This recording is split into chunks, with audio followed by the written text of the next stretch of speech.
السلام علیکم ورحمۃ اللہ وبرکاتہ۔ بھائیان کیا حال ہے؟ خیریت ٹھیک ہے؟ مجھے امید ہے کہ آپ لوگ سب خیریت سے ہوں گے۔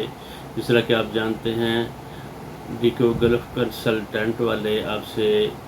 گاہے بگاہے مخاطب ہوتے رہتے ہیں، جس طرح کہ آپ لوگوں نے ٹیسٹیشن کے متعلق، ڈاکومنٹ کے متعلق پوچھتے رہتے ہیں آپ،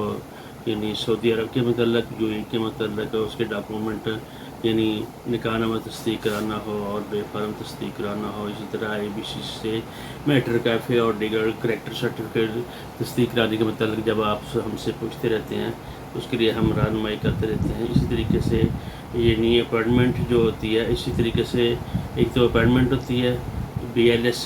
کی اٹلی کے لیے، اس کے لیے آپ کو میں نے گاہے بگاہے اکثر بتاتا رہتا ہوں۔ ابھی آج کل ان کا کوئی شیڈول گرم برم ہوا ہے تو وہ انشاءاللہ جلد ٹھیک ہونے والا ہے، لیکن آپ لوگوں سے گزارش ہے کہ آپ تسلی سے اس کے اوپر بیٹھے رہیں، کسی ایجنٹ کے قابو نہ آئیں، اور مسلسل آپ اسٹرگل کریں گے تو انشاءاللہ آپ کو لازمی مل جائے گی، ورک ویزے کی بھی مل جائے گی، اور دوسرے اسٹوڈنٹ ویزے کی مل جائے گی، باقی ڈاکومنٹ کی بھی آپ کو چیزیں نئے اپوائنٹمنٹ وغیرہ مل جائے گی۔ دوسری بات یہ ہے کہ جتنے بھی اپنے ڈاکومنٹ تصدیق کرانے ہوتے ہیں، پہلے ان کی جانچ پڑتال کروا لیا کر کے اپنے پاسپورٹ کے مطابق، شناختی کا پاسپورٹ کے مطابق خصوصی طور پہ یہ ڈاکومنٹ ہونے چاہیے۔ جب وہاں جاتے ہیں تو پرابلم آتی ہے، پھر لوگ کہتے ہیں جی آپ نے غلطی کر دی، حالانکہ غلطی ان کی طرف سے یا اس ستارے کی طرف سے ہوئی ہوتی ہے، کیونکہ ہم تو ڈاکومنٹ بناتے نہیں ہیں، تو رہنمائی کرتے ہیں، اور یا پھر اس کے کسی تصدیق کرانی ہوتی جو اس رہنمائی کے لیے ہم آپ کو گائیڈ کر دیتے ہیں، بھائی یہ اس طریقے سے آپ گائیڈ کروائیں گے۔ مثال کے طور پہ اپنے میٹرک کی سند کرانی تو وہ متعلقہ بورڈ سے آپ پہلے کرائیں گے، متعلقہ بورڈ سے کرا کے پھر اس کے بعد آپ IBC سے کرائیں گے، IBC سے کرانے کے بعد آپ موفت سے کرائیں گے۔ اسی طرح میٹر کیفے کا یہ سسٹم ہوتا ہے، اور یہ ہوتا ہے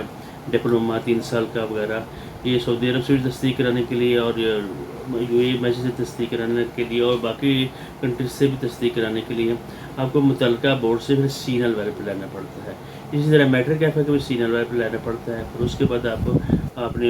اس کو IBC سے رجوع کرنا ہوتا ہے، وہ IBC سے اس کو تصدیق کرتا ہے، اپنی فیس وغیرہ لے لیتے ہیں۔ اس کے بعد فارنف سے، اور فارنف کا یہ جانچ دیا کریں کہ اس کا یہ QR کوڈ ہے وہ صحیح ہے، درست ہے، ٹھیک ہے۔ جن کا لوگوں کو اپاسٹل ہے، اپاسٹل کے لیے بھی رہنمائی کرتے رہتے ہیں، وہ کوریئر کے تھرو ہوتا ہے، یا پھر بندہ پہلے آدمی خود ہی چلا جاتا تھا، تو آج کل وہ انہوں نے کہا ہے کوریئر کے تھرو ہوگا، تو کوریئر والے کے تھرو بھی کرانا ہو تو ہم آپ سے یہ ڈاک کی تصدیق کا ہم اس سے ذمہ داری لے لیتے ہیں، اور وہاں سے کروا کر آپ کے حوالے کر دیتے ہیں، ٹھیک ہے۔ تو اسی طریقے سے خصوصاً اپوائنٹمنٹ کے لیے آپ اس کے اوپر بیٹھے رہیں گے اور اس پہ اسٹرگل کریں گے، خصوصاً BLS کی اپوائنٹمنٹ کے لیے، تو انشاءاللہ اس میں آپ کو ناکامی نہیں ہوگی۔ جو اسٹرگل بندہ کرتا ہے وہ لازماً لے لیتے ہیں۔ جو لوگ اپنا 2-4 دفعہ چیک کیا، 10 دفعہ چیک کیا، اور اس کے بعد پھر وہ مایوس ہو جاتے ہیں، تو پھر ان کے لیے مشکلات بھی ہوتی ہیں، اور انہوں نے اب اخراجات بھی اٹھائے ہوتے ہیں، تو لہٰذا